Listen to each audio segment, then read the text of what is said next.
दूसरी क्लास में आपका स्वागत है। पिछली क्लास में हमने क्लासिफिकेशन एप्लीकेशन के आधार पर देखा था और आज हम एक नए टॉपिक के साथ में प्रस्तुत हुए हैं जिसमें हम जो कंप्यूटर का क्लासिफिकेशन यानी वर्गीकरण है वो साइज के आधार पर यानी आकार के आधार पर करेंगे। देखो, कंप्यूटर का जो डेवलपमेंट है वो डेवलपमेंट तो जब जैसे हुआ यानी जिस पीढ़ियों में जिस प्रकार से हो रहा था उसी प्रकार से कंप्यूटर के आकार में भी कमी आती रही और कार्य की जो क्षमता है वो भी बढ़ती रही। उसके हिसाब से आकार के हिसाब से अगर देखें कंप्यूटर को तो चार भागों में बांटा गया है। पहले नंबर आप कंप्यूटर हम देखें तो मेन फ्रेम कंप्यूटर है। जो मेन फ्रेम कंप्यूटर थर्ड जो जनरेशन थी उसके टाइम में ये कंप्यूटर था। इस टाइम में यानी ये 50 की दशक में ये कंप्यूटर हुआ था। इस टाइम में ये कंप्यूटर हुए बहुत बड़ा कंप्यूटर था। इसमें कई ये समझ लो 1 से लेकर 100 आदमी तक काम कर सकते थे और इस कंप्यूटर में कई सीपीयू होते थे। जिस सीपीयू काम यानी अलग अलग आदमी अलग अलग वर्क कर सकता था, अलग अलग प्रक्रिया को कर सकते थे। यानी ये कंप्यूटर कम से कम ये समझ लो कि एक होल जितना बड़ा होता था। उस समय ये कंप्यूटर आपके रेल आरक्षण के लिए और एयरलाइंस आरक्षण के लिए और जो आपके वैज्ञानिक संस्थाएं हैं यानी खोज और अनुसंधान के लिए वैज्ञानिक संस्थाओं के लिए काम आते थे। केवल उन्हीं चीज़ों में ये काम आते थे कंप्यूटर। और इनकी जो कार्य क्षमता थी वो और कंप्यूटर से बहुत ज़्यादा स्मृति बड़ी थी, कार्य क्षमता भी ज़्यादा थी। यानी स्मृति जो थी इनकी बहुत ज़्यादा कैपेसिटी थी, 256 KB यानी किलोबाइट या 2 GB किलोबाइट तक होती थी। जो आज के टाइम का जो कंप्यूटर है उनमें तो इनसे भी ज़्यादा होती है। तो उस समय में ये कैपेसिटी बहुत ज़्यादा होती थी। और इसके हिसाब से हम बात करें तो मिनी कंप्यूटर की बात करें तो 60 के दशक में एक कंप्यूटर हुआ था मिनी कंप्यूटर, जो मेन फ्रेम कंप्यूटर और माइक्रो कंप्यूटर का मध्यस्थ कंप्यूटर था। इसे मध्यस्थ कंप्यूटर भी कहते थे यानी मीडियम कंप्यूटर। मिनी कंप्यूटर यानी मीडियम कंप्यूटर, ये मध्यस्थ कंप्यूटर होता था। ये भी एक विशाल कंप्यूटर होता था लेकिन इसका आकार मेन फ्रेम कंप्यूटर से कम होता था लेकिन माइक्रो कंप्यूटर से बहुत बड़ा होता था। ये इस कंप्यूटर में भी कई स्मृतियाँ यानी आपके कई बहुत सारी इसमें मेमोरी लगाई जाती थी यानी हार्ड डिस्क, बहुत सारी हार्ड डिस्क होती थी और कई मेमोरी यानी वर्किंग सिस्टम होते थे, सीपीयू होते थे। कहने मतलब वर्किंग सिस्टम कई प्रकार से सीपीयू होते थे। और इसमें ये भी था एक से अधिक व्यक्ति काम कर सकते हैं यानी इसमें 10-15 व्यक्ति आराम से काम कर सकते थे।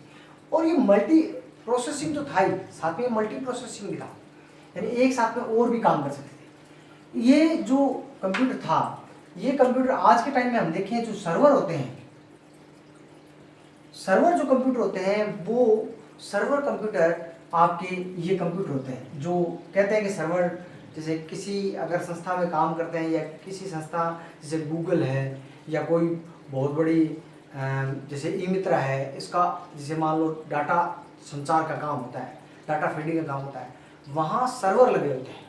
ये क्या है कि जो मिनी कंप्यूटर होते हैं ये सर्वर जो होते हैं वो मिनी कंप्यूटर ही होते हैं। इसमें स्पेशल ऑपरेटिंग सिस्टम का उपयोग किया जाता है। इसका प्रयोग प्रयोगशाला, व्यावसायिक और बैंकिंग कार्यों में और आरक्षण प्रणाली में किया जाता है। यानी बैंक और में यानी सर्वर जो लगे होते हैं वो ये होते थे और व्यवसायिक और प्रयोगशाला में भी इनका काम किया जाता था। 1965 के दशक में जो DEC जो कंपनी थी, डिजिटल इक्विपमेंट कॉर्पोरेशन जो कंपनी थी, उसने PDP-8 नाम से एक जो कंप्यूटर बनाया था वो मिनी कंप्यूटर का ही उदाहरण था। मिनी कंप्यूटर, ये जो PDP कंप्यूटर था ये रेफ्रिजरेटर यानी फ्रिज के आकार का था। जो आज के सर्वर होते हैं वो भी इतने ही होते हैं लगभग, फ्रिज के आकार का था। इसमें लाइनेक्स, रेड हैट लाइनेक्स ये जो ऑपरेटिंग सिस्टम है, यूनिक्स ये ऑपरेटिंग सिस्टम जिनका सिक्योरिटी सिस्टम बहुत अच्छा होता है, उन ऑपरेटिंग सिस्टम का उपयोग किया जाता है। ये माइक्रो जो कंप्यूटर थे उससे बड़े होते थे और इनकी जो प्रोसेस क्षमता और कार्य क्षमता बहुत अधिक होती थी माइक्रो कंप्यूटर से, मिनी कंप्यूटर से। लेकिन ये मिनी कंप्यूटर से आकार में छोटे होते थे और महंगे कम होते थे। यानी मेन फ्रेम कंप्यूटर बहुत महंगे कंप्यूटर होते थे यानी करोड़ों में आते थे ये कंप्यूटर, और ये उनसे थोड़े सस्ते थे। इसके बाद हम अगर बात करें तो माइक्रो कंप्यूटर, देखो माइक्रो कंप्यूटर की हम बात करते हैं जो हम सामान्य कंप्यूटर जो होता है जो हम यूज करते हैं वो माइक्रो कंप्यूटर होता है। माइक्रो कंप्यूटर की बात करें तो माइक्रो कंप्यूटर बहुत सारे उदाहरण हैं। माइक्रो कंप्यूटर में हम बात करें तो पीसी यानी पर्सनल कंप्यूटर आता है, लैपटॉप, कॉमटॉप, नोटपैड और टैबलेट्स, ये सारे माइक्रो कंप्यूटर में आते हैं। माइक्रो कंप्यूटर यानी एक छोटा कंप्यूटर होता है जो एक व्यक्ति के तौर पर बनाया गया कंप्यूटर होता है। इसमें एक सीपीयू होता है, एक केंद्रीय संसाधन इकाई होती है जिस पर एक व्यक्ति ही काम कर सकता है। इसमें क्या होता है, ये कंप्यूटर जो थे ये और कंप्यूटर यानी सभी कंप्यूटर से सब सस्ते होते हैं।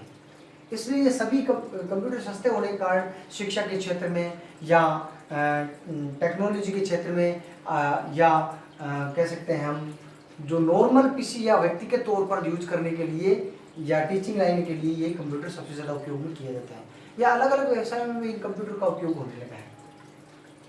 इन कंप्यूटर में ऑपरेटिंग सिस्टम जो होता है विंडो एक्सपी, लाइनक्स, ये यूज किए जाते हैं। और ये 70 के दशक में कंप्यूटर था, इनका जो यूज होता था आज के टाइम में हम मानते हैं इन कंप्यूटर का यूज शिक्षा के क्षेत्र में, अस्पताल के क्षेत्र में, विद्यालय के क्षेत्र में, तो अलग अलग यूज फिल्मों, मनोरंजन के क्षेत्र में या मल्टीमीडिया के क्षेत्र में हम बात कर लें, या डिजिटल पुस्तकालय के क्षेत्र में बात कर रहे हैं, डिजिटल प्रकार से लाइब्रेरी या उस प्रकार का लेन देन लाइब्रेरी में जो कंप्यूटर का उपयोग करते हैं वो है, या हम जैसे मान लो नेटवर्किंग के लिए यूज करते हैं, जैसे मान लो हम खुद यूज करते हैं वो है।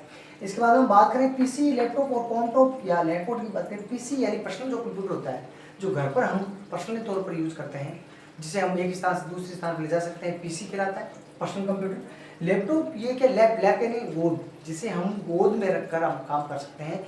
ये एक किताब की तरह होता है, यानी कीबोर्ड और स्क्रीन दोनों मिले होते हैं। माउस, कीबोर्ड, स्क्रीन जितने पार्ट है वो कंबाइन होते हैं इसमें। यानी ये क्या है कि आप कीबोर्ड द्वारा टाइप करके आदेश दे सकते हैं। लैपटॉप जैसे कि आप देखते ही हैं एक किताब नुमा आकृति का होता है जो खोल करके हम काम करते हैं। ये एक प्रकार का पीसी कंप्यूटर होता है। इसके बाद कॉमटॉप बात करें तो हथेली के जितने आकार का, यानी मोबाइल जिसे हम बात करते हैं, इसे कॉमटॉप कंप्यूटर कह सकते हैं। ये भी टच स्क्रीन द्वारा काम किया जा सकता है। नोटपैड जो लैपटॉप की तरह होती है, ये इसका छोटा रूप होता है नोटपैड, यानी इसमें नॉर्मल जो काम होते हैं वर्ड, एक्सेल, पावरपॉइंट, जो स्टूडेंट्स के लिए होते हैं नॉर्मल काम, वो काम इसमें कर सकते हैं। तो नोटपैड लैपटॉप की तरह होता है, कॉम्पैक्ट छोटा जो आपका मोबाइल होता है वो है। टैबलेट्स क्या होता है, एक आपके मोबाइल की तरह ही टैबलेट होता है जो क्या होता है कि केवल टच स्क्रीन से ही काम कर सकते हैं। इसमें क्या होता है, एक मोबाइल की तरह होता है, इसमें केवल टच स्क्रीन से। आप कॉमटॉप की बात करें तो कॉमटॉप क्या होता है कि एक प्रकार का मोबाइल ऐसा होता है जिसमें अलग से कीबोर्ड भी होता है और स्क्रीन भी होती है, मोबाइल जैसा होता है। ये दोनों जैसे होते हैं, लेकिन इसमें 2 फोल्ड होता है, यानी 2 भाग होते हैं। और टैबलेट्स क्या होता है, एक सिंपल जैसे मान लो मोबाइल होता है, वही टैबलेट्स कह सकते हैं, बड़ा साइज होता है। स्क्रीन पर टच करके हम किसी भी काम को कर सकते हैं, आदेश को दे सकते हैं। इस प्रकार से ये होता है। इसके बाद बात करें हम सुपर कंप्यूटर की बात करें, सबसे विशाल होता है, सबसे महंगा होता है और सबसे सघन गणना यानी जो टिपिकल गणनाएं होती है 100 से लेकर, ये समझ लो कि 10 से लेकर 100 अरब खरब की गणनाएं एक साथ में करने के लिए इसका उपयोग किया जाता है। जो सुपर कंप्यूटर होता है सबसे बड़ा होता है, इसमें बहुत सारी केंद्रीय संसाधन के सीपीयू लगे होते हैं, या अलग अलग प्रोसेसिंग की जा सकती है। मल्टी प्रोसेसिंग और मल्टी टास्किंग का काम इसमें होता है। मल्टी प्रोसेसिंग में एक साथ में एक से अधिक कार्य एक साथ में किया जा सकता है। जो सुपर कंप्यूटर है, जो फर्स्ट सुपर कंप्यूटर था वो क्रे KIS था, जो 1979 में बना था। KIS जो फर्स्ट सुपर कंप्यूटर था, KIS क्रे जो KIS सुपर कंप्यूटर था, ये जो सुपर कंप्यूटर था ये पहला सुपर कंप्यूटर था। सुपर कंप्यूटर जो मल्टीटास्किंग कर सकते हैं, इसकी जो कार्य क्षमता की गणना थी वो कार्य क्षमता की गणना 500 मेगा फ्लॉप्स थी। फ्लॉप्स क्या होता है, फ्लॉप्स कार्य क्षमता को मापने की इकाई थी। फ्लॉप्स कार्य क्षमता को मापने की इकाई थी फ्लोटिंग ऑपरेटिंग पर सेकंड, फ्लोटिंग ऑपरेशन पर सेकंड, फ्लोटिंग ऑपरेशन पर सेकंड। इसी प्रकार से अगर साधारण कंप्यूटर के मापने की इकाई होती है वो MIPS होता है, यानी मिलियन इंस्ट्रक्शन पर सेकंड, मिलियन इंस्ट्रक्शन पर सेकंड होता है। इसके बाद में हम अगर बात करें तो सुपर कंप्यूटर के उपयोग कहाँ होता है ये बात कर लेते हैं।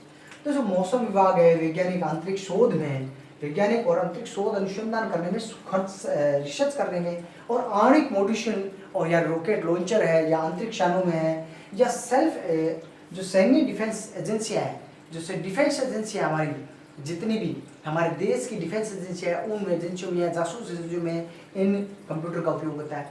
या टिपिकल से टिपिकल गणनाओं करने में, यानी करोड़ों अरबों खरबों गणनाएं एक साथ में करने के लिए इसका उपयोग किया जाता है। और मल्टीमीडिया में आजकल डिजिटल मल्टीमीडिया से मतलब है कि फिल्मों में और तो कंप्यूटर का उपयोग है, लेकिन इन कंप्यूटर का उपयोग क्या है, 3D या जैसे फिल्मों में एनिमेशन का जो है वो उसका उपयोग करने में, या IT के क्षेत्र में भी इसका उपयोग किया जाता है।